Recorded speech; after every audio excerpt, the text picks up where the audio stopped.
सिद्धि की शादी के बाद वो ससुराल चली जाती है। पीछे रह जाती है भाभी रानी। सिद्धि के ससुराल जाते ही भाभी कहती है, अरे वाह जी वाह, सारे कपड़े मेरे।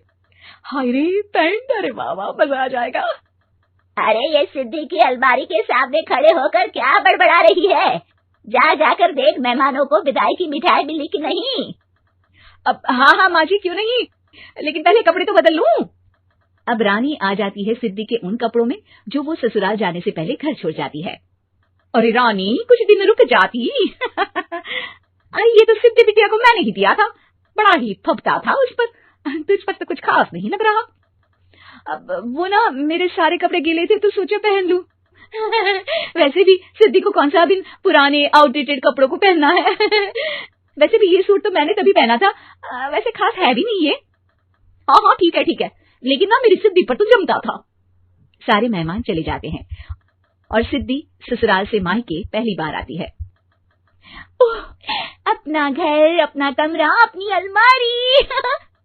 ये बोलकर जैसे ही सिद्धि अलमारी खोलती है तो सामने उसके कपड़ों की जगह कुछ और ही रखा होता है।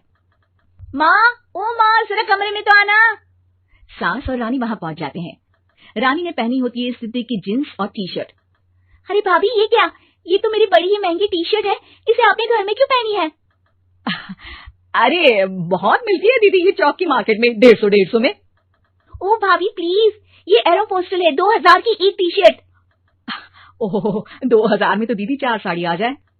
अब क्या बोलूं भाभी, ये मेरी अलमारी में छोटू के कपड़े, तो मेरे कपड़े कहाँ है? मेरी अलमारी में? अब दीदी आपको कौन से पुराने कपड़े पहनने थे? माना भाभी, लेकिन मैं जब घर आती तो यही सब पहनती ना। अरे तुम तो बड़ी कंजूस हो दीदी। खैर वक्त आता है जब सिद्धि ससुराल के लिए रवाना हो रही होती है। अरे रानी, अंदर से सिद्धि का गिफ्ट ले आ, लड़की पहली बार ससुराल से मायके आई है।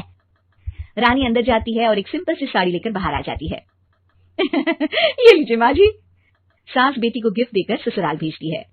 अगले दिन रानी एक सुंदर सी साड़ी पहनकर सामने आती है। अरे रानी, ये तो वो साड़ी है जो मैंने सिद्धि को देने के लिए दी थी जब वो ससुराल ले जाती, लेकिन ये तूने कैसे पहन ली? अरे माँ जी, ये साड़ी तो मुझे बहुत पहले से ही पसंद थी, लेकिन चिंता न करिए, मैंने सिद्धि के लिए भी अच्छी सी साड़ी दी है। हाँ। तभी सिद्धि का फोन आता है। क्या माँ, कुछ अच्छा तो दिया होता ससुराल ले जाने के लिए, अरे पहले दिखा दिया होता।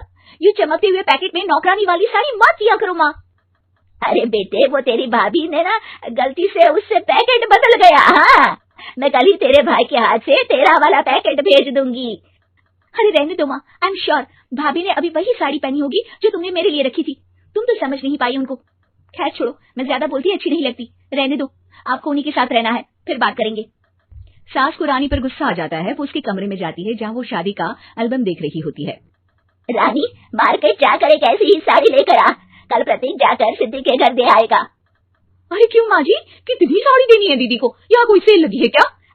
अरे चुप कर, मेरे बेटी के हिस्से की साड़ी खुद पहन ली, अब ज्यादा ज्ञान बांट रही है। एक दिन सिद्धि का फोन आता है। माँ, मेरी सास ने आप सबको खाने पर बुलाया है। सारे लोग सिद्धि के ससुराल पहुंचते हैं। खाना खाकर वो लोग निकल रहे होते हैं कि सिद्धि की सास सभी को गिफ्ट देती है। अरे बहन जी, बेटी के घर का खाना खा लिया, यही बहुत है जो आप ऊपर से गिफ्ट भी दे रही हैं। अरे बहन जी, आप भी कहाँ इन बातों पर विश्वास कर रही हैं। सास सभी को गिफ्ट देती है, लेकिन रानी को जो साड़ी देती है वो अजीब सी हरे रंग की, लाल रंग की बड़ी छाप वाली होती है। अरे छी, ये कौन पहनेगा? सासू माँ को तो जरी वाली इतनी सुंदर, और मेरे लिए ये नौकरानी वाली। अरे भाभी, दरअसल मैं जब भी घर आती थी आप वापसी में ऐसी ही साड़ी देती थी ना, तो माँ ने सोचा कि आपको आपकी पसंद की ही साड़ी क्यों ना दी जाए।